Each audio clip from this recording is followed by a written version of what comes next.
नमस्कार, जय Shri Ram. India speaks daily पे आपका स्वागत है। इंडिया स्पीक्स डेली अर्थात no left, no right, only Sanatan voice और मैं हूं आपके साथ संदीप देव। अयोध्या की जो ये संघर्ष गाथा चल रही है, उम्मीद थी कि राम जन्मभूमि पर भगवान श्री राम की प्राण प्रतिष्ठा के समय तक समाप्त हो जाएगा, परंतु ये महागाथा है 500 साल का, इतनी जल्दी समाप्त नहीं होगा, मुझे समझना चाहिए था। और इसलिए ये मैं आप लोगों को पूरी श्रृंखला समाप्त करने के बाद ही कोई श्रृंखला हाथ में लूंगा, तो ये गाथा अभी 4-5 दिन और चलेगी। आज की पीढ़ी जो सिर्फ ये जानती है कि रामलला विराजमान, जन्मभूमि पर नई भगवान श्री राम की नई मूर्ति स्थापित हुई, वह उन संघर्षों से अपरिचित है जिन संघर्षों के कारण यहाँ तक की यात्रा हुई। मेरा प्रयास यही है कि इस संघर्ष में हर प्रमुख पहलू आम जनता को बताऊं और किसी का भी योगदान इसमें ना छूटे। सिर्फ किसी एक को, एक दल आदि को जो योगदान है उसका है, परंतु इसके साथ बहुत सारे लोगों का योगदान है, वो योगदान भी ना छूटे। इसलिए आज के इस एपिसोड में देखेंगे कि देवराहा बाबा का योगदान कितना बड़ा था शिला पूजन कराने में और शिलान्यास कराने में। शिलान्यास तो 89 में हुआ, उससे पहले ताला खुला था, तो मुझे ताला वाला खबर पहले करना चाहिए था, शिलान्यास बाद में। लेकिन मैंने शिलान्यास वाली जो एपिसोड पहले लिया और ताला खुलने वाला एपिसोड अगला एपिसोड होगा आज रात में। उसकी वजह यह है कि ये जो चूहे बिल्ली का खेल चला, चूहे बिल्ली का खेल समझौते होते रहे, वो विश्व हिंदू परिषद और कांग्रेस दोनों ने मिलकर चूहे बिल्ली का खेल किया और दोनों की सहमति रही। दोनों ने अदालत के आदेश की अवहेलना की, सम्मिलित रूप से मिलके दोनों एक साथ बैठे और एक निष्कर्ष पे पहुंचे। और निष्कर्ष पे पहुंचे जब चीजें हो गई तो निष्कर्ष से भाग खड़े हुए, एक अपना जो वादा किया उससे भाग खड़े हुए। तो ये राम जन्मभूमि पर ये जो हमें मंदिर मिला है, उसके पीछे किस तरह की चूहे बिल्ली का खेल है और सभी पार्टियों का योगदान है, वो आपको इस शिलान्यास वाले एपिसोड में मिलेगा। साथ ही आपको मिलेगा कि यदि ये शिलान्यास उस तरीके से सफल हो जाता जो हुआ, लेकिन चूंकि बाद में ऐसा कुछ नहीं हुआ, तो आज कांग्रेस और विश्व हिंदू परिषद दोनों ने मिलकर गर्भगृह की जगह उससे 192 फुट दूर जाकर शिलान्यास किया था।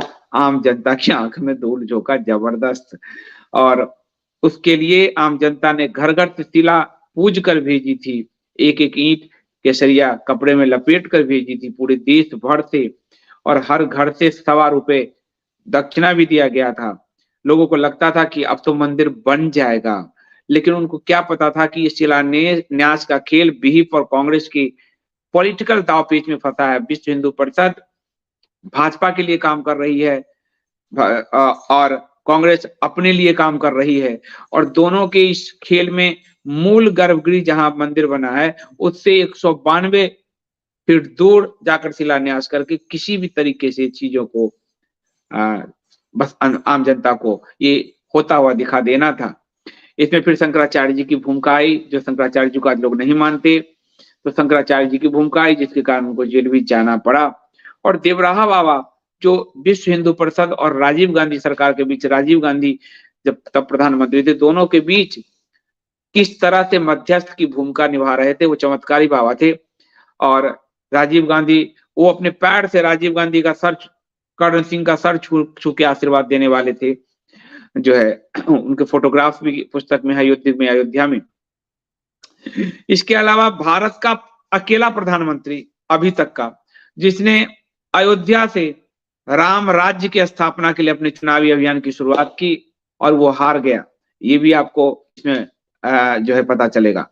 तो मेरे साथ आप बने रहिए, क्योंकि अयोध्या मंदिर बन गया, वहां अयोध्या की पूर्णता नहीं हुई।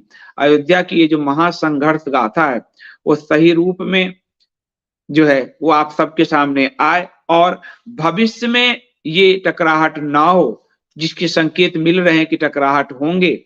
मलेच्छ वर्ग, हरेटिड वर्ग वो बिल्कुल व्याकुल है, बिल्कुल ही परेशान है, और वो परेशान इसलिए है क्योंकि उसे संघर्ष चाहिए, और उस परेशानी में फ्यूल डाला है हिंदू पक्ष ने भी, बाबरी बाबरी कह के। असल में बाबर ने उसको तोड़े ही नहीं थे, और वो औरंगजेब को मैंने आपको बताया था, और वो हिंदू पक्ष ने हमेशा कहा वो मंदिर है, कोर्ट में यही साबित हुआ वो मंदिर है। और लेकिन उसको जो लेफ्ट हिस्टोरियंस ने, इस्लामिस्ट हिस्टोरियंस ने जिस विवाद को जन्म दिया, उसको हिंदू पक्ष भी विवाद को ले गया, और जिसके कारण परिणाम ये मिला हमें कि 5 एकड़ जमीन मस्जिद के लिए दे दिया गया है, और वो एक गजा पट्टी का रूप ले लेगा। वो मस्जिद के साथ सारी जमीन खरीदते जा रहे हैं। एक बड़े टकराहट की सूत्रपात होगी आगे 5-10 साल में। अयोध्या में उनको मस्जिद नहीं दिया जाना चाहिए था, लेकिन दिया।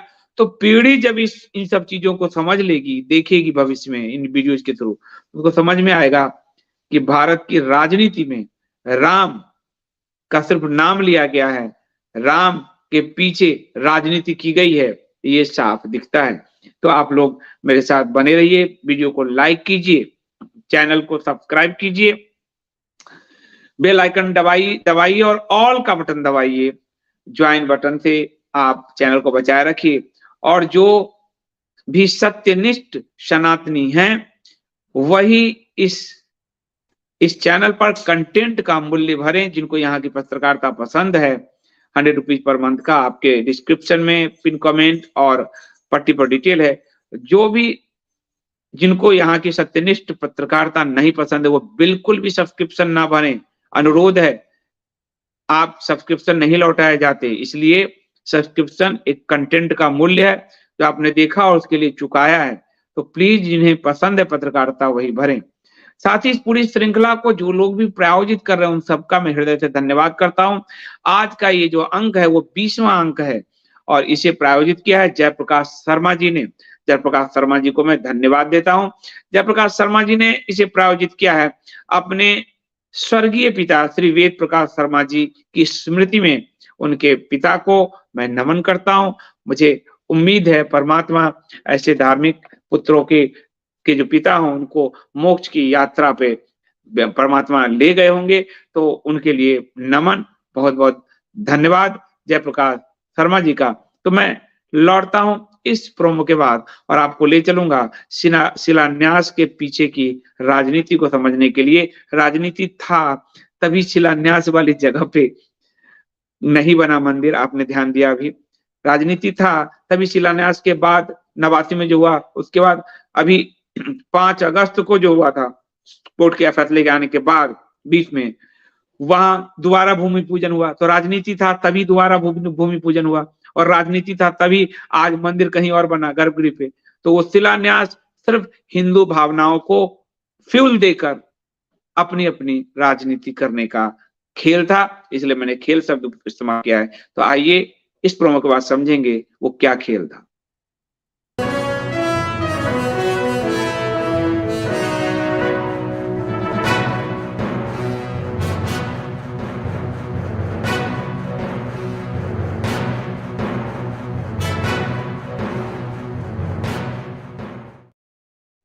उन्नीस सौ 89 शिलान्यास का वर्ष, फरवरी का महीना है, प्रयागराज में माघ अब आ रहा है, अभी भी माघ मेला सर लगने वाला है या लग गया प्रयागराज में। तो माघ मेला था, उसमें विश्व हिंदू परिषद ने तीसरी धर्म संसद बुलाई थी फरवरी 1989 में। इस धर्म संसद में देवराहा बाबा मौजूद थे। देवराहा बाबा क्या थे मैं आगे बताता हूं। और इस धर्म संसद की अध्यक्षता परमहंस रामचंद्र दास जी ने किया था। धर्म संसद में ऐलान किया गया, तिथि याद रखिएगा, 9 नवंबर 1989। 9 नवंबर 1989 को अयोध्या में राम मंदिर का शिलान्यास होगा। पर जो है ये इसकी घोषणा की गई थी कि आगे यानी फरवरी में धर्म संसद है, तो मार्च अप्रैल मई जून जुलाई अगस्त सितंबर अक्टूबर नवंबर यानी करीब 9 महीने बाद हम शिलान्यास करेंगे राम मंदिर बनाने के लिए। और उस धर्म संसद में उस समय मंदिर की लागत 25 करोड़ की पेश की गई, और नागर शैली के मंदिर का प्रस्ताव दिया गया।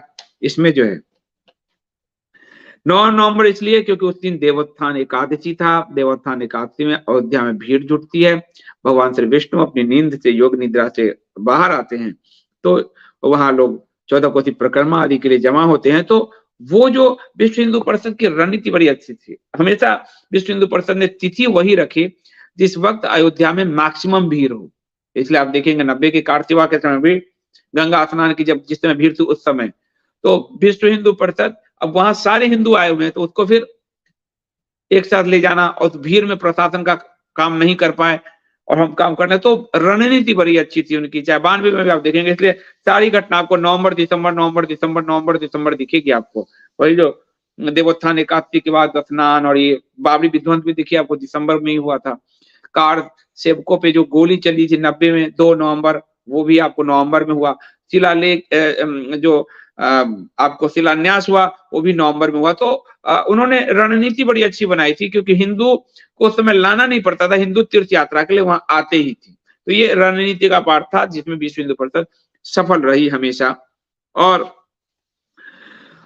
इसमें 9 नवंबर को भूमि पूजन और 10 नवंबर को शिलान्यास की तिथि तय हुई।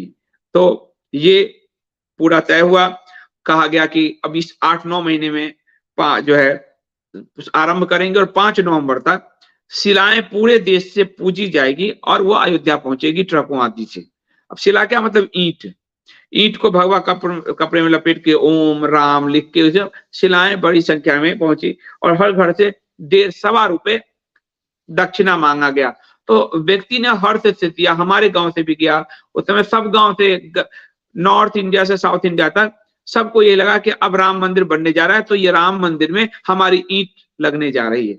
इसी को शिला पूजन नाम दिया गया। शिला पूजन एक बड़ा सांस्कृतिक अभियान चलाया विश्व हिंदू परिषद ने, शिला पूजन का जो है, और उसमें चंदा संग्रह का एक बड़ा अभियान चलाया गया। उसके बाद इसी बीच बीजेपी ने पालमपुर में अयोध्या को अपने उसमें शामिल कर लिया और ये शामिल किया इसी विश्व हिंदू परिषद के दबाव में। दूसरा कि 84 में देख चुकी थी भारतीय जनता पार्टी कि वो जो चुनाव लड़ी मात्र 2 सीट पे जीती। ग्वालियर से वाजपेयी तक नहीं जीत पाए और अडवाणी तक नहीं जीत पाए। तो एक उसको ये था, और दूसरा अशोक सिंघल जी ने ये कहा, बयान भी होगा, वो टेस्ट करना चाहते थे कि भाजपा सिर्फ पीछे रह के खेलेगी या फिर वो खुल के आएगी भी।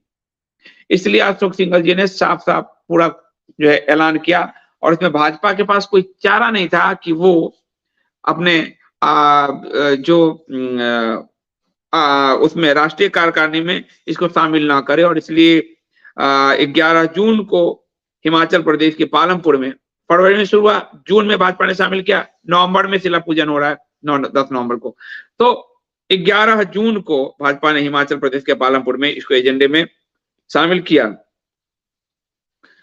उसके बाद इधर राजीव गांधी का था कि राजीव गांधी चूंकि 84 में एक हिंदू फीवर की सरकार में वो आए थे, 410 सीट किसी को नहीं मिला, ना उनके नाना को मतलब माँ की तरफ से, माँ के पिता तो नाना ही कहलाते हैं, तो ना उनके नाना को मिला, जवाहरलाल नेहरू को 3 चुनाव में, ना इंदिरा को मिला। इंदिरा की मृत्यु के बाद पूरा भारत का जो हिंदू है वो एक तरफ हो गया था क्योंकि इंदिरा को खालिस्तानियों ने मारा था और वो 410 सीट, इतिहास है इसका, रिकॉर्ड नहीं टूट सका।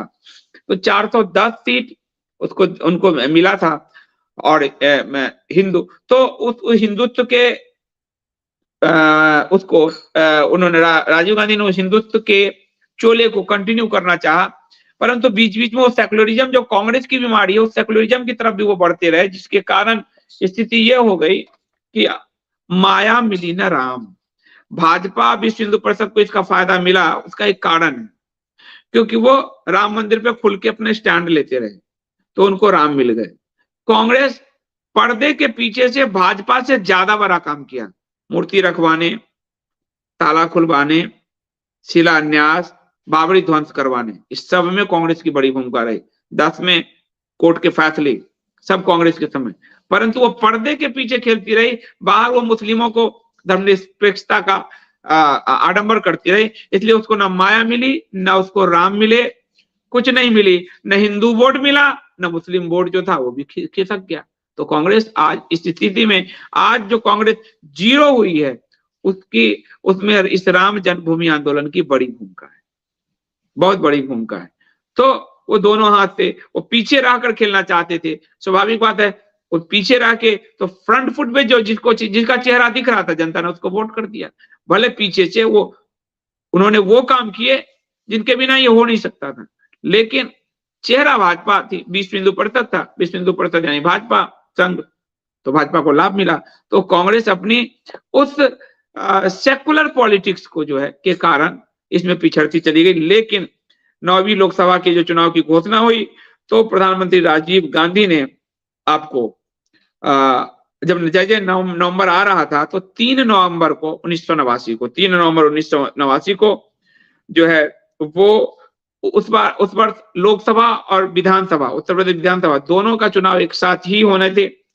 तो राजीव गांधी ने अयोध्या से राम राज्य की स्थापना का आह्वान करते हुए अपने चुनावी रथ को दौड़ाया, चुनावी अभियान की शुरुआत की। उन्होंने कहा कि कांग्रेस को विजय बनाकर राम राज्य लाएं। भारत के पहले अकेला प्राइम मिनिस्टर जिसने राम राज्य की अवधारणा को पेश किया चुनाव में, मतलब उस नाम पे चुनाव लड़ने का प्रयास किया।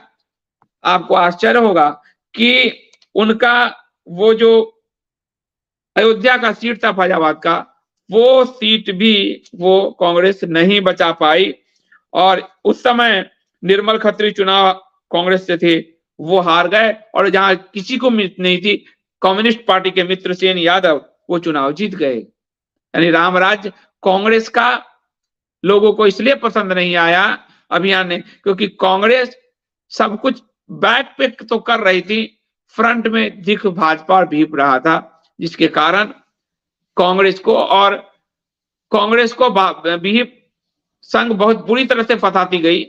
इसलिए कि कांग्रेस ए लाइन पे चलती तो भीप उसको लिखित में कहता कि हम इस पे चलेंगे। जहां कांग्रेस इससे हटती, भीप कहता हम नहीं चलेंगे, कांग्रेस हिंदू विरोधी है। तो कांग्रेस फंस गई भयानक, ये जो है उस राजनीति में, और कांग्रेस ने पीछे रहने का खामियाजा भुगता और वही खत्म होनी शुरू हुई। एक समय खुद अयोध्या में नारा दिया जाता था, लल्लू पंजू नारा, लल्लू पंजू को वोट दो, लल्लू पंजू को वोट दो। लल्लू पंजू का मतलब है विधानसभा चुनाव में जो है आपको लल्लू आने, अभी जो है लल्लू सिंह जी जो सांसद अयोध्या थे, वो भारतीय जनता पार्टी में विधानसभा के प्रत्याशी थे, और पंजू यानी पंजा कांग्रेस का निशान। तो विधानसभा में भाजपा को वोट दो और लोकसभा में कांग्रेस को वोट दो। ये संघ वंग भी नारा लगाते थे, दीप संघ सारे नारा लगाते थे कि लोकसभा में राजीव गांधी और विधानसभा में अयोध्या से, विधानसभा में भाजपा हो। लेकिन जो है इसमें निर्मल खत्री को लोकसभा में वो जीत नहीं पाए, और लल्लू सिंह जीते, पहली बार विधानसभा पहुंचे, और अब वहां तो अयोध्या के सबसे स्थापित नेता हैं। तो ये कांग्रेस का अभियान फेल हुआ। अब हम आगे चलते हैं कि राम राज्य तो उन्होंने कहा ही, फिर आगे राजीव गांधी पर प्रेशर पड़ता जा रहा था कि ये जो शिला पूजन है, तो राजीव गांधी ने पहले चुनाव करवाने का निर्णय लिया। जैसे वाजपेयी जी ने लिया था और हार गए थे, राजीव गांधी ने पहले चुनाव करवाने का निर्णय लिया, और शिलान्यास की तारीख थी 9 नवंबर। राजीव गांधी ने सोचा कि शिलान्यास तो हम करवा रहे हैं, मेरी सरकार करवाएगी, तो इसका फायदा हमें मिल जाएगा, इसलिए पहले चुनाव कराने का निर्णय लिया। 22-24 नवंबर को चुनाव की तारीख तय हुई, तो नवंबर का तुरंत लाभ हमको मिल जाएगा, लेकिन वो लाभ नहीं मिला, और निर्मल खत्री उनके चुनाव वहां से हार गए। 9-10 को शिलान्यास हुआ, 10 दिन बाद 15 दिन बाद ही चुनाव हुए, लेकिन कांग्रेस के पक्ष में वो चुनाव नहीं गया। कम्युनिस्टों को दे दिया हिंदुओं ने वोट, वहां से कांग्रेस को नहीं दिया, क्योंकि राजीव गांधी को ये फायदा नहीं मिला बैक सीट पे रहने के कारण। उसके बाद नरसिम्हा राव जो है विदेश मंत्री, उन्होंने अपनी पुस्तक जो है अयोध्या 6 दिसंबर 1992, ये पुस्तक उन्होंने लिखी है। वो पुस्तक भी पढ़ने लायक है। उसमें आप पढ़ोगे कि किस तरह से एकाएक राजीव गांधी ने चुनाव कराने का निर्णय लिया। चुनाव कराने का निर्णय का मतलब है कि चुनाव आयोग हमेशा से मतलब अपने आप को ये भंग करके कि हम पहले चुनाव कराएंगे तो चुनाव आयोग को मानना ही पड़ेगा। तो नरसिम्हा राव साफ साफ कहते हैं कि ये, और नरसिम्हा राव यह भी लिखते हैं कि शिलान्यास के सवाल पर विश्व हिंदू परिषद से समझौता अराजकता को दूर करने के लिए अराजकतावादियों के साथ समझौता करने जैसा था। यानी विश्व हिंदू परिषद और कांग्रेस ने समझौता किया था शिलान्यास का कि हम मिलकर शिलान्यास कराएंगे, और राजीव नरसिम्हा राव ने कहा कि ये वो जो अराजकता कर रहे हैं उसके साथ कांग्रेस ने समझौता किया, यानी उनकी सरकार ने समझौता किया। तो इस पूरे मामले में जो है आपको ये देखने को मिलेगा कि खुद नरसिम्हा राव अपने चुनाव अभियान में भी ये मानते हैं कि हम लोगों से एक बड़ा ब्लंडर हुआ था, और वो ब्लंडर था कि वो खुलकर नहीं खेल पाई कांग्रेस, तो वो ब्लंडर था। राजीव गांधी लोकसभा चुनाव की तैयारी कर रही थी अपनी 22-24 नवंबर की विहिप विश्व हिंदू परिषद, और विहिप का मतलब है भाजपा संघ परिवार। तो राजीव गांधी घिरे हुए भी थे, आपको सावानु प्रकरण में, उस पर मैं आऊंगा ताला खोलने वाले इस एपिसोड पे। और इस बीच बीजेपी ने अपना 11 जून को इसकी घोषणा कर दी राम मंदिर को। बीजेपी ने स्पष्ट घोषणा की। तो बीजेपी ने जब ये शिलान्यास कराने के लिए विहिप जा रही थी और कांग्रेस और विहिप ने समझौता किया, तो बीजेपी ने भी बैक गेम खेला। पालमपुर में उसने प्रस्ताव पास करके कहा कि जन्मभूमि पर अदालत का फैसला हमें स्वीकार नहीं होगा, अदालत कोई फैसला नहीं दे सकती, यह आस्था से जुड़ा हुआ सवाल है। यहां पे अदालत ने जो था, इलाहाबाद हाईकोर्ट ने, वो विवादित क्षेत्र में जो शिलान्यास है उसकी मनाही कर रखी थी कि विवादित क्षेत्र में शिलान्यास नहीं होंगे।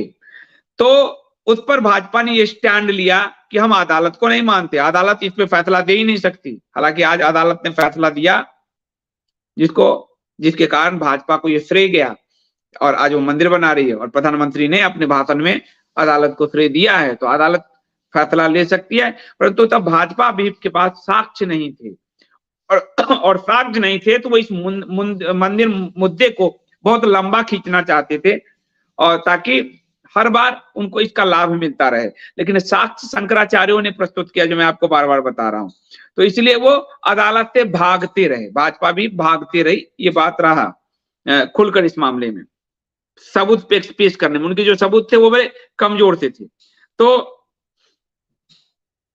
इस आपको तो विश्व हिंदू परिषद ने जो 9 नवंबर को शिलान्यास का ऐलान किया, वह जो गर्भगृह था है, उस गर्भगृह से दूर प्रस्तावित मंदिर के सिंह द्वार पे था। यानी हम जो मंदिर बनाएंगे उसका एक सिंह द्वार होगा, यहां पर हमने शिलान्यास किया। तो गर्भगृह से कितना दूर था ये आपको एक नक्शा से पता चलेगा। ये नक्शा आपको युद्ध में अयोध्या में हेमंत शर्मा जी ने अपनी पुस्तक में दिया है कि गर्भगृह से 192 फुट दूर, मैं कहूंगा नक्शा दिखा, ये देखिए लाल रेखा, देखिए थोड़ा बड़ा कर इसको, और ये जो लाल रेखा, ये देखिए गर्भगृह वहां है, गर्भगृह वहां है, शिलान्यास यहां किया गया, बाहर सिंह द्वार बताया गया इसको।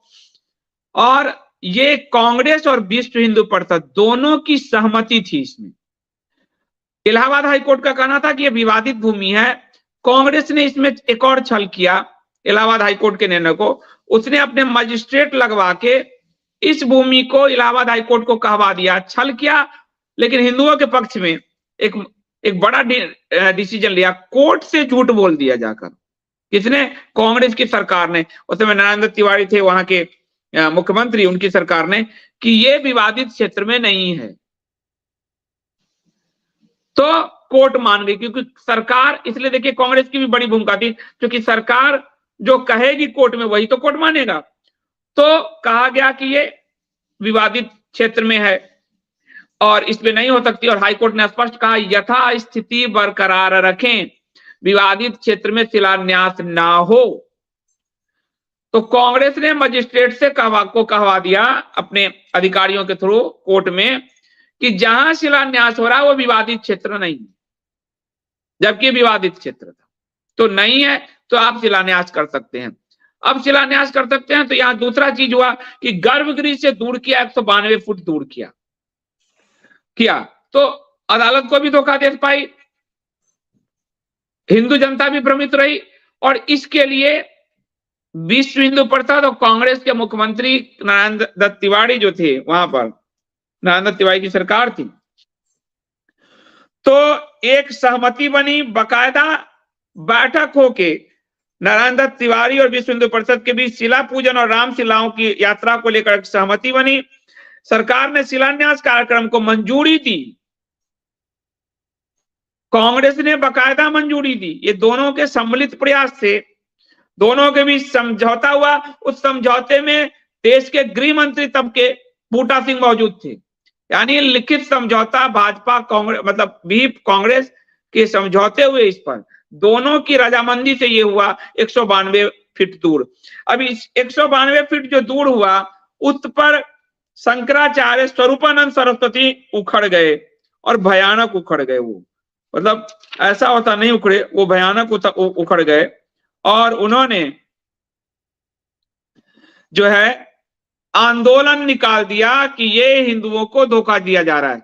उस समय के सब ये लिखे कांग्रेस समर्थित करके, लेकिन कांग्रेस समर्थित आदमी इन पर आरोप लगाते हैं। क्यों? क्योंकि मैंने आपको बताया जनसंघ और स्वतंत्रता के समय से रामराज परिषद कैसे जनसंघ ने खत्म किया। लेकिन उस समय ये कांग्रेस व्हीप दोनों के ही विरोध में खड़े हो गए कि ये जनता को धोखा दिया जा रहा है, ये शिलान्यास की भूमि नहीं है, शिलान्यास तो गर्भगृह में होगा। और इसलिए अपनी 5 शिला लेकर ये चल पड़े, उस समय चल पड़े। और केंद्र में बीपी सिंह और भाजपा की सरकार थी, मुलायम सिंह था। फिर उधर ये मैं आपको बाद में ये बाद का इशू बताऊंगा, इसी शिलान्यास के बाद का इशू बता रहा हूं, इसी से जुड़ा हुआ 92।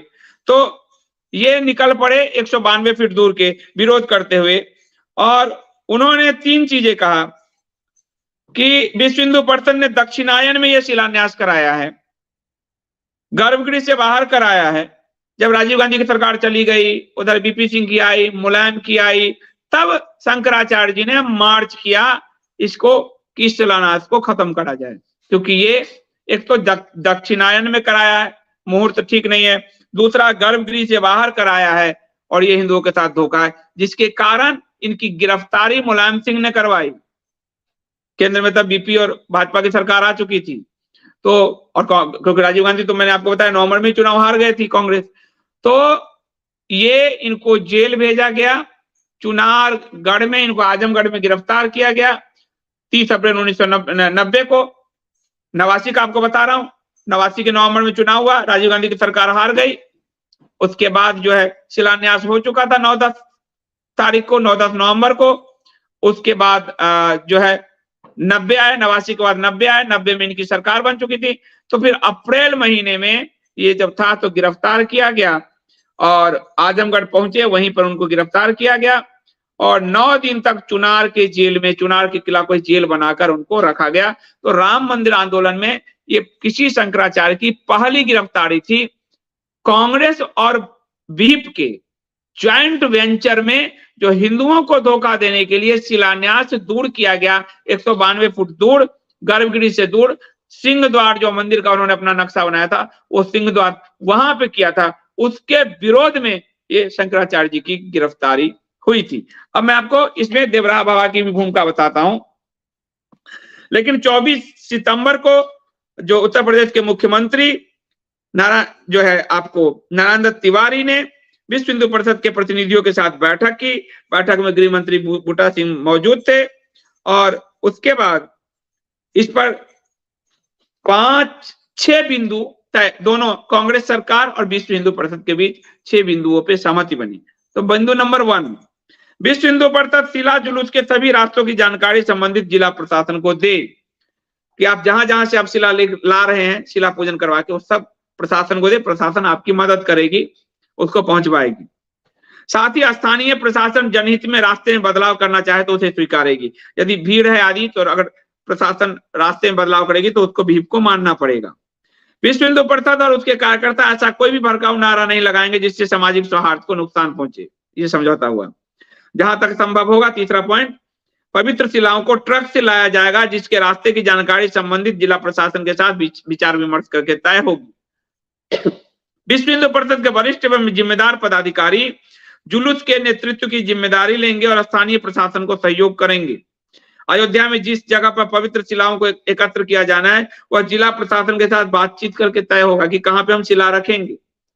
विश्व हिंदू परिषद 14 अगस्त 1989 को दिए गए इलाहाबाद हाईकोर्ट की लखनऊ बेंच के निर्देशों का पालन करेगी। यहां ध्यान दीजिएगा कि इलाहाबाद हाईकोर्ट ने कहा कि विवादित स्थल पे शिलान्यास नहीं होगा, तो विश्व हिंदू परिषद इसका पालन करेगी।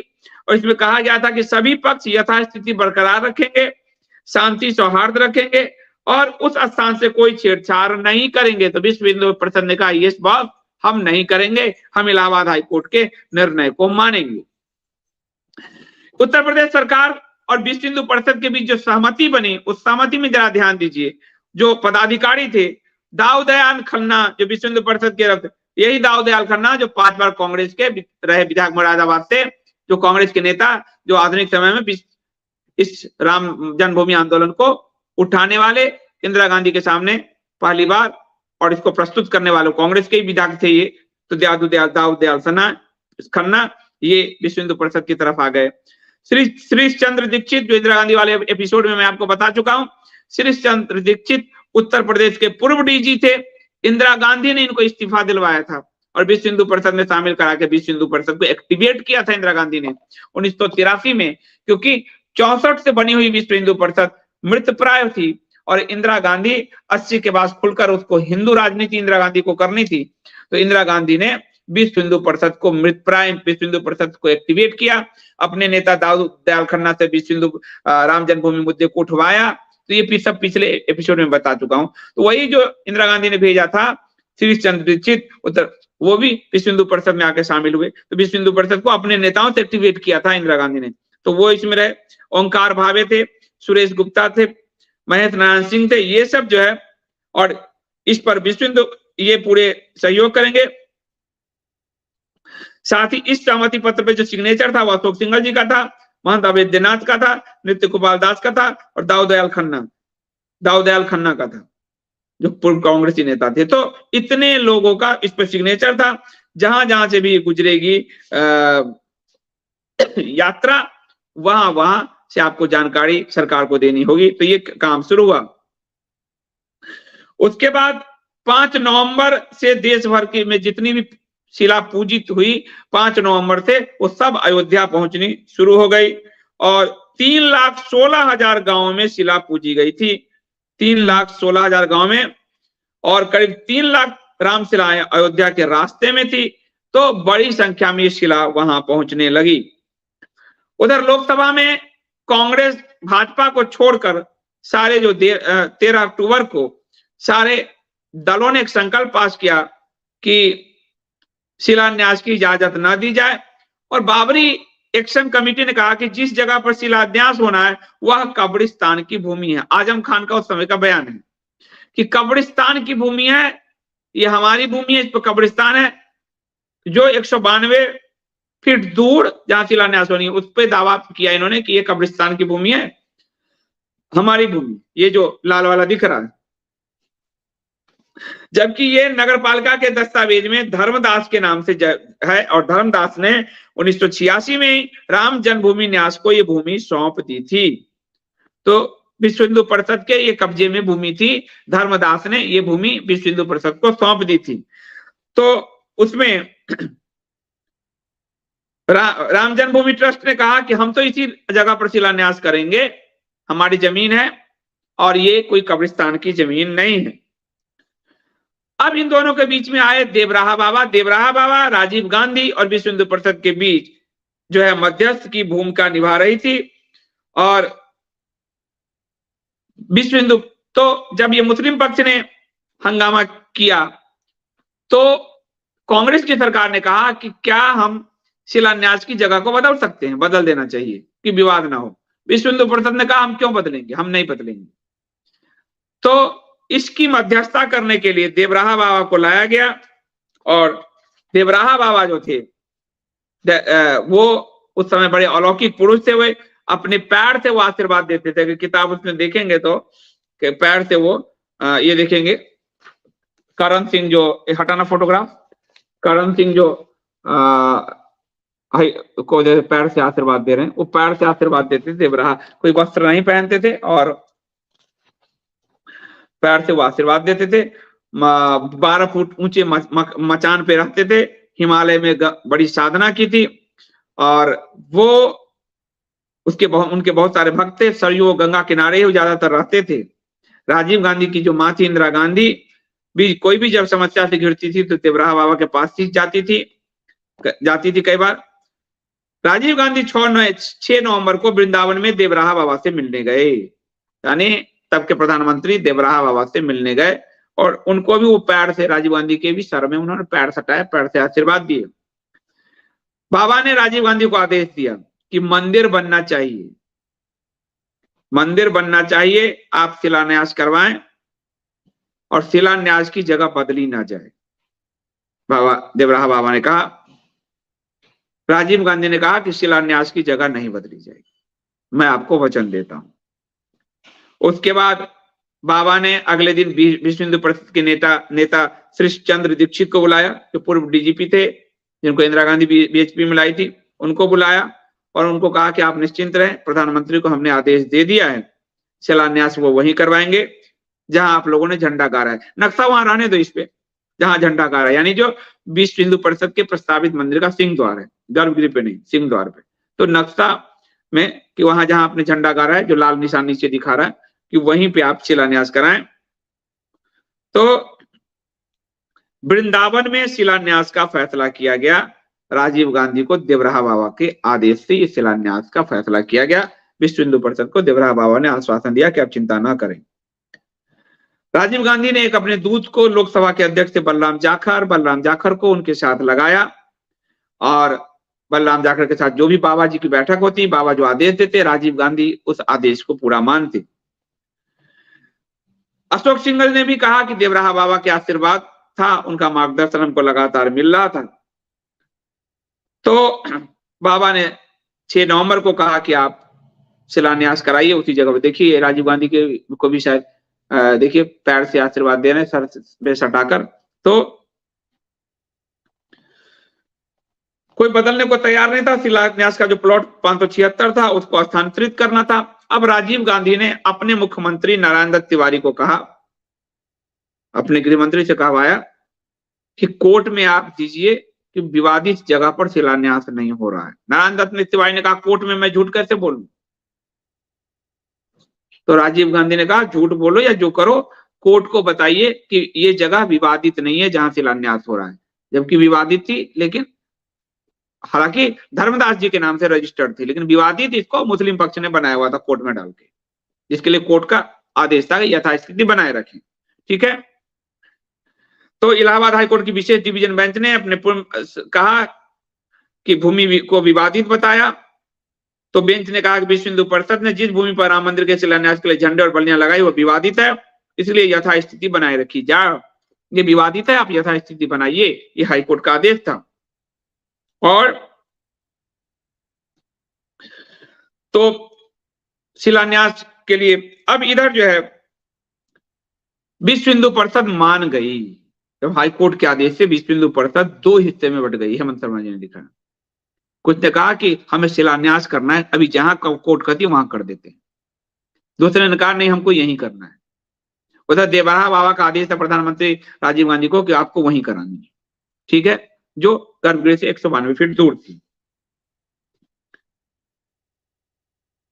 देवराहा बाबा ने वृंदावन में अशोक सिंघल को बुलाया। उन्होंने कहा कि आप बटिए मत, विश्व हिंदू परिषद बटिए मत, अपने निर्णय पे अडिग रहिए और आप कहिए कि शिलान्यास हमको वहीं कराना है। राजीव गांधी ने यदि मुझे वचन दिया है तो ये वचन पूरा होगा। आप ही यदि बट जाएंगे तो फिर कोर्ट के दबाव में तो फिर सरकार, फिर तो केंद्र सरकार ही आप जो कहेगी ठीक है, जब विश्व हिंदू परिषद मान गई तो कोई बात ही नहीं। तो इसलिए आप ना बटें। उसके बाद हाईकोर्ट का फैसला और देवराहा बाबा का निर्देश। अब सरकार राजीव गांधी क्या करे और हाईकोर्ट का रही। तो 8 नवंबर को सुबह सुबह राजीव गांधी ने गृह मंत्री तब बूटा सिंह थे, उनको लखनऊ भेजा और गृह मंत्री ने कहा उत्तर प्रदेश के मुख्यमंत्री नारायण दत्त तिवारी को कि हाई कोर्ट से झूठ बोलिए। कांग्रेस ने ये काम किया, आप सोच लीजिए, देवराहा बाबा के आदेश पर ये काम कोर्ट में झूठ भाजपा नहीं बोल सकती, ये लिखित है दस्तावेज। नारायण दत्त तिवारी के से सहमति नहीं बन पा रही थी राजीव गांधी की। तो राज्य सरकार को साफ साफ कहा गया कि कोर्ट में कहिए कि शिलान्यास वाली जगह विवादित नहीं है। यह आदेश दिया राजीव गांधी ने नारायण दत्त तिवारी को कि कोर्ट को कहो, क्योंकि राज्य सरकार ही देगी हलफनामा कि जिस भूमि पर ये बीएचपी करा रही है वो विवादित नहीं है, हम करा रहे हैं। तो इतना बड़ा हाईकोर्ट से झूठ बोला राजीव गांधी की सरकार ने शिलान्यास करवाने के लिए। बीएचपी और राजीव गांधी, बीएचपी जो शिलान्यास कर रहे हैं उसको करवाने के लिए, ये आपको इतिहास में पता नहीं हुआ। इसके रेफरेंस आपको युद्ध में अयोध्या में मिल जाएंगे। तो और शिलान्यास कराने के लिए बूटा सिंह को भेज दिया राजीव गांधी ने कि नारायण दत्त तिवारी, जब देश का गृहमंत्री वहां बैठ जाएगा तो नारायण दत्त तिवारी अपने प्रधानमंत्री गृहमंत्री से क्या विरोध कर पाएंगे। तो इन लोगों ने कोर्ट में कहा कि राज्य सरकार की विहिप जहां शिलान्यास करा रही है प्लॉट नंबर 586 वो विवादित हिस्सा नहीं है। फैजाबाद के जिलाधिकारी नक्शे की पैमाइश कर यह बयान देंगे कि शिलान्यास वाली जगह विवादित नहीं। इसके लिए आदेश आया कांग्रेस सरकार का कि राज्य सरकार को झूठ बोलना होगा इलाहाबाद हाई कोर्ट में। इसलिए किसी के भी राम जन्मभूमि में भूमिका को, गिलहरी की भूमिका को भी राम ने नकारा नहीं। हम कैसे मछली, जिंदा मछली कैसे गिल जाएं कि दूसरे की भूमिका नकार दे। हाई कोर्ट में राज्य जो है कांग्रेस की नारायण दत्त तिवारी सरकार ने झूठ बोला। राजीव गांधी का प्रेशर था, गृह मंत्री को वहीं बैठा दिया और कहा कि फैजाबाद के जिलाधिकारी के नक्शे की पैमाइश कर, फैजाबाद के जिलाधिकारी से कहिए कि नक्शे की पैमाइश करेंगे और कोर्ट में बयान देंगे कि ये विवादित जगह नहीं है। फैजाबाद के जिलाधिकारी को, कलेक्टर को आदेश दिया गया कि जाके कहो कि विवादित नहीं है। उसके बाद ये जो है यही निर्णय लिया गया, कहा गया कि विवादित जगह नहीं है। उधर बूटा सिंह जो केंद्रीय गृह मंत्री थे वो विश्व हिंदू परिषद के नेताओं को कह रहे थे निश्चिंत रहो, देवराहा बाबा का आदेश है तो उसका हम पालन करेंगे, आपका शिलान्यास हम कराएंगे, ये हमारी सरकार की जिम्मेदारी है, केंद्र सरकार की जिम्मेदारी है, कांग्रेस सरकार की जिम्मेदारी है। फैजाबाद के डीएम ने नक्शा में चिन्हित किया। कोर्ट में देखो कैसे झूठ बोला गया। ऐसे राम जी विराजे हैं, सबकी भूमिका है, जय श्री राम। फैजाबाद के डीएम ने नक्शे में चिन्हित किया कि शिलान्यास वाली जगह विवादित नहीं। कोर्ट में जिंदा मछली निकला गया, कहा गया कि ये भूमि विवादित नहीं है और सभी अनिश्चितताओं को खत्म करके कोर्ट ने कहा जब विवादित नहीं है तो हमने तो विवादित जगह पर यथास्थिति बनाने को कहा, तो जो विवादित नहीं है तो शिलान्यास करा दीजिए, कोर्ट ने कहा। तो उसके बाद जिलाधिकारी रामशरण श्रीवास्तव ने हाईकोर्ट में जो नक्शा लगाया उस नक्शे में शिलान्यास वाली जगह को, नक्शा भी रातों रात बना के नक्शे में शिलान्यास वाली जगह को विवादित जगह से बाहर बता दिया गया। कोर्ट में इतना खेल किया गया जो है, आप समझ लीजिए इसको। अब ऐसे में क्या हुआ कि ये चीजें चलने लगी तो पार्टी की अंदरूनी होती है। तो कमलापति त्रिपाठी ब्राह्मण थे, लेकिन आप देख लो वो कांग्रेस के नेता, वो राजीव गांधी से चिड़े हुए थे, उनको साइड किया होता।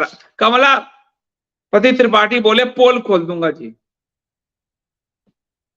जनता के बीच पोल खोलूंगा, सबको बताऊंगा कि ये सब धोखा हो रहा है। ये कांग्रेस के नेता थे कमलापति, और उनका कहना था कि इसको राष्ट्रीय स्मारक घोषित करो। ये कमलापति त्रिपाठी ब्राह्मण थे, फिर भी आप देख लीजिए इनके। कमलापति त्रिपाठी कहा मैं अयोध्या जाऊंगा। राजीव गांधी ने फोन किया अयोध्या मत जाओ, शांति से निपट रहा है, निपटने दो। नारायण दत्त तिवारी मुख्यमंत्री ने फोन किया कि त्रिपाठी जी प्लीज बैठिए, शांति से निपट रहा है, निपटने दिए। उन्होंने कहा मैं तो जाऊंगा। तो कमलापति त्रिपाठी जो है वो गए और बाद में जो चुनाव हुआ तो कमलापति त्रिपाठी जो है, चुनाव हुआ जब कांग्रेस हार गई तो कमलापति त्रिपाठी की मुंह जो है अपने जैसा। शिलान्यास की घड़ी आई 9 नवंबर की सुबह 9:33 पूर्व भाद्रपद नक्षत्र में शिलान्यास के लिए जमीन की पूजा की गई और वास्तु पूजन हुआ। क्या क्या हुआ बता रहा हूं, जो आपने यहां सब नहीं देखा है उस समय भूमि पूजन में है। तो वास्तु पूजन हुआ, 35 कोटि देवताओं का आह्वान हुआ, और वहां भी थोड़ा सेकुलर रूप दिया गया। कांग्रेस विहिप दोनों ने सेकुलर रूप दिया मिलके धर्म, उसमें जैन बौद्ध प्रार्थना करवाई गई, गुरु ग्रंथ और हरिजन कार्ड खेलते हुए, दलित कार्ड खेलते हुए विश्व हिंदू परिषद के कार्यकर्ता थे बिहार के कामेश्वर चौपाल, उसके द्वारा नींव की पहली शिला रखवाई गई। तो इस शिला को भी पॉलिटिकली सर्वधर्म संभाव, जातिवाद, ये सब मिलकर किया गया। इसका भी विरोध स्वरूपानंद जी ने बाद में किया, इसका भी विरोध उन्होंने किया था। तो यहां सभी सर्वधर्म संभाव का नारा देते हुए विहिप और कांग्रेस ने ये काम किया और दलित कार्ड भी खेला गया। इसमें प्रस्तावित नक्शे का जो सिंह द्वार था, दिखा दो नक्शा, रहने दो। स्वामी, तो 9 तारीख को भूमि पूजन हुआ, स्वामी वामदेव ने भूमि पूजन किया। नींव के लिए, खुदाई के लिए पहला फावड़ा महंत अविद्यनाथ, नाथ पंथ के जो गोरक्षनाथ पीठ के महंत अविद्यनाथ ने चलाया। परमहंस रामचंद्र दास, स्वामी वामदेव और सत्यमित्र आनंद गिरी ने बारी बारी से खुदाई की। नवग्रह डाले गए, गौड़ी गणेश डाले गए, अष्टदिक्पाल डाला गया, नाग पूजन, वरुण पूजन, वास्तु पूजा पंडित महादेव भट्ट, पंडित अयोध्या प्रसाद ने कराई। बाद में खुदाई में नृत्य गोपाल दास, अशोक सिंगल, एच.वी. शेषाद्री, स्वामी चिन्मयानंद, रामानंदाचार्य, रामानुजाचार्य और धर्मदास ने भी नींव की खुदाई की। और ये जो शिलान्यास वाली जगह जो धर्मदास जी की थी, तो वही थी, वो भी उन्होंने नींव की खुदाई की। करीब 8 लाख जो लोग जमा थे। अब इसमें श्रीश चंद्र दीक्षित जो विश्व हिंदू परिषद के नेता थे, जो पूर्व डीजीपी थे, जिनको इंदिरा गांधी ने विश्व हिंदू परिषद में लाकर चालित किया था, और बद्री प्रसाद तोषनीवाल ने वैदिक मंत्रों के साथ अपनी पत्नी के साथ, बिना पत्नी नहीं, सपत्निक वैदिक मंत्रों के बीच जो है नींव में अष्टधातु के सर्प आदि डाले, पूजा किए।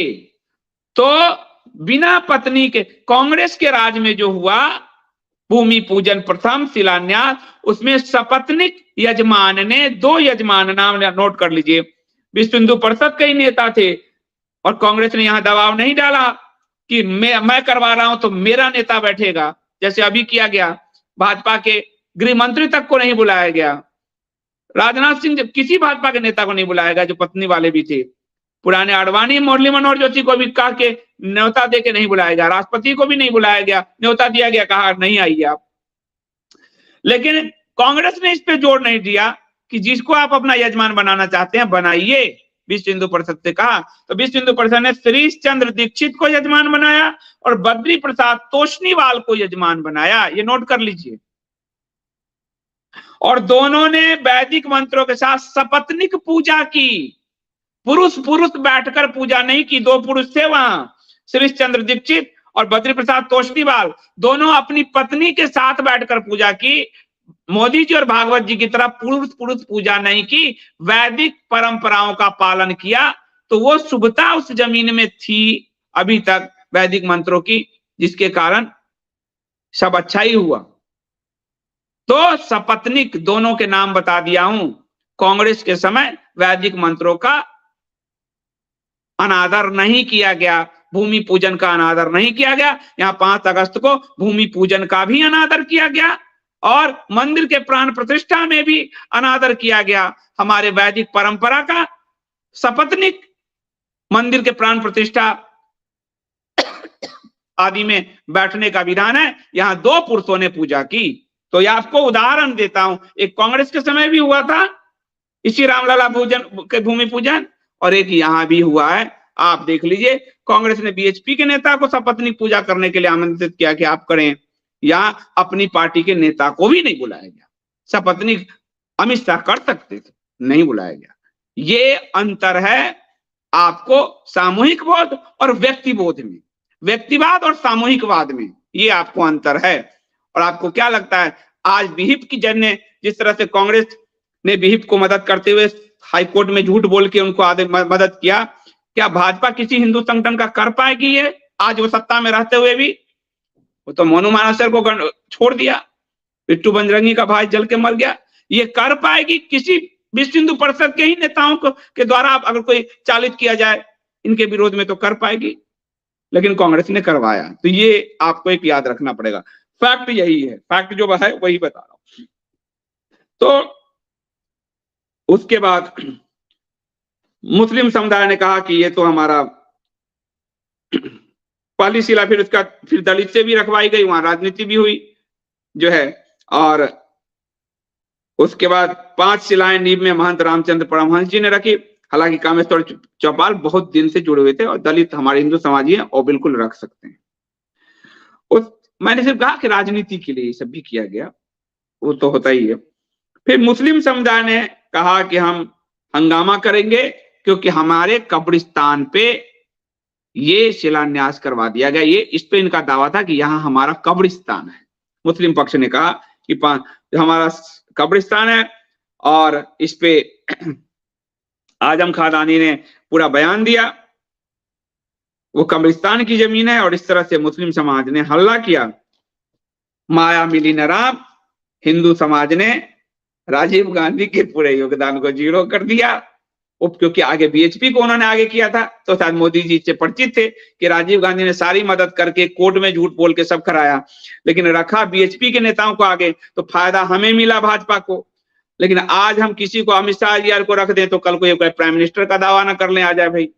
इसलिए मोदी जी ने राजीव गांधी के उठाए कदम से सबक लेते हुए स्वयं को ही आगे रखा कि जो दिखेगा वही बिकेगा। राजीव गांधी ने आगे बीएचपी को रखा था, इंदिरा गांधी ने आगे बीएचपी को रखा था। उसका फायदा बीएचपी के पॉलिटिकल विंग भाजपा को हुआ, न इंदिरा को हुआ, न राजीव को हुआ। और मुसलमानों ने कहा चूंकि मेरे कब्रिस्तान पे तुमने करवा दिया शिलान्यास, तो अब भी हम तुमको छोड़ देते हैं। और वही शिलान्यास है, ताला खोलना और शिलान्यास, जिसके बाद पूरा मुस्लिम वोट भाजपा से खत्म हो गया।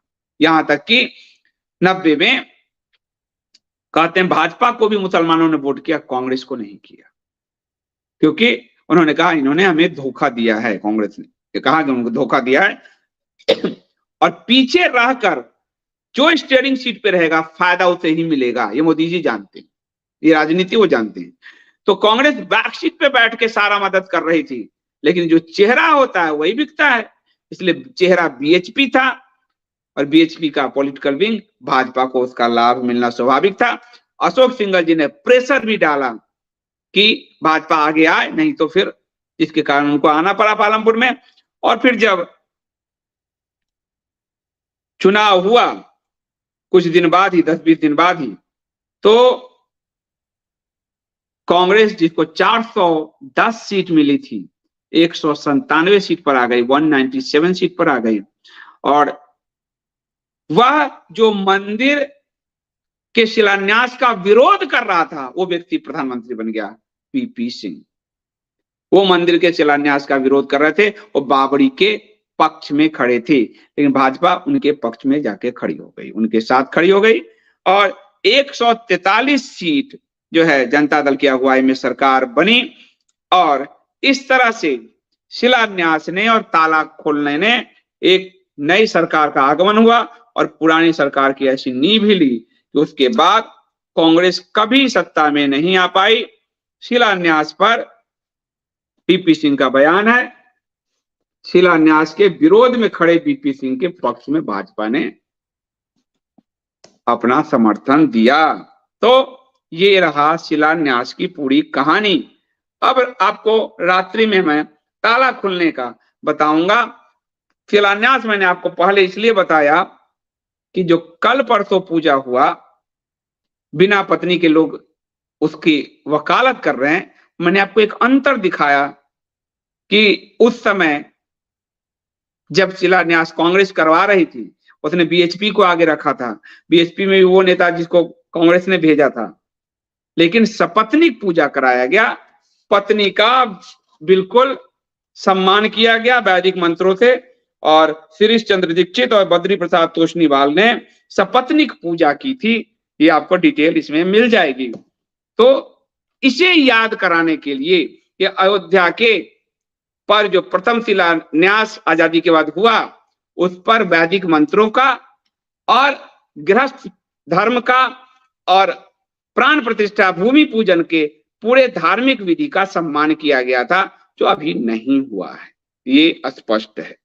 तो इसलिए मुझे आपको ये एपिसोड पहले देना पड़ा ताकि आपको याद रहे। अब मैं आपको रात्रि में आज दूंगा कि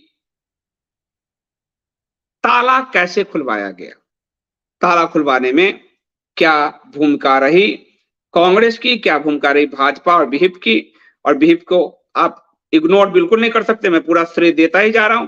जो शिला पूरा पूजन कराया, आंदोलन कराया, इसको फ्रंट फुट पे जाकर खेला विहिप ने, तो उसकी तो बड़ी भूमिका है ही। और विहिप का पॉलिटिकल विंग भाजपा ने उसका लाभ मिला ही, भूमिका है ही। तो ताला खुलने के समय भी मैं आपको इसके बारे में बताऊंगा। कल दोपहर 3:15 बजे हमारे साथ श्वेता पुरोहित जी होगी और वो राम मंदिर के जो प्राण प्रतिष्ठा है उस पर उनका जो शास्त्रीय विचार है उसको वो रखेंगी। तो आप सबसे अनुरोध है कि कल दोपहर 3 बजे आप निश्चित तौर पर आइए श्वेता जी को सुनने। श्वेता जी आज दर्शक दीर्घा में है, कल वो अतिथि होंगी, तो आप लोग कल आइए उनको सुनने। रात्रि में मैं ताला खुलवाने वाला आपको इतिहास बताऊंगा और साथ ही एक संत देवराहा बाबा ने कैसी भूमिका निभाई आज रामभद्राचार्य आदि को सीखना चाहिए। ये जितने सरकारी संत हैं उनको सीखना चाहिए।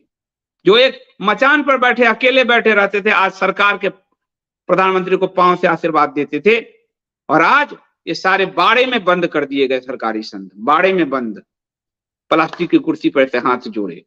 संतों के भी स्थिति में कितना क्षरण हुआ है ये आप देख लीजिए। वैदिक मंत्रों में क्षरण, वैदिक पूजा पाठ में क्षरण, सपत्निक पूजा में क्षरण, और संतों की स्थिति में कैसे क्षरण हुआ और संत कैसे सरकारी संत बन गए। देवराहा बाबा के मंच के नीचे राजीव गांधी को, प्राइम मिनिस्टर को जाना पड़ता था, और यहाँ रामभद्राचार्य दौड़ दौड़ के पहुंच रहे हैं। संतों की स्थिति में ये जो अंतर आया है, इसलिए आपको आज देवराहा बाबा की कथा सुनाई गई है। तो अभी के लिए इतना ही, बहुत बहुत धन्यवाद। इस एपिसोड में प्रश्न उत्तर तो नहीं ले पाता हूं मैं, जब ये पूरा एपिसोड समाप्त होगा तो एक पूरा एपिसोड ही होगा पूरी श्रृंखला समाप्त होने पर इस पर प्रश्न उत्तर का। तो आप सब प्रश्न उत्तर अपने लिखते जाइए। काफी सारे लोग व्हाट्सएप भेजते हैं कि इसका क्या मैंने कहा लिखते जाइए, और उस दिन अगर आप पूछेंगे तो मैं बताने का प्रयास करूंगा। अभी के लिए इतना ही, बहुत बहुत धन्यवाद।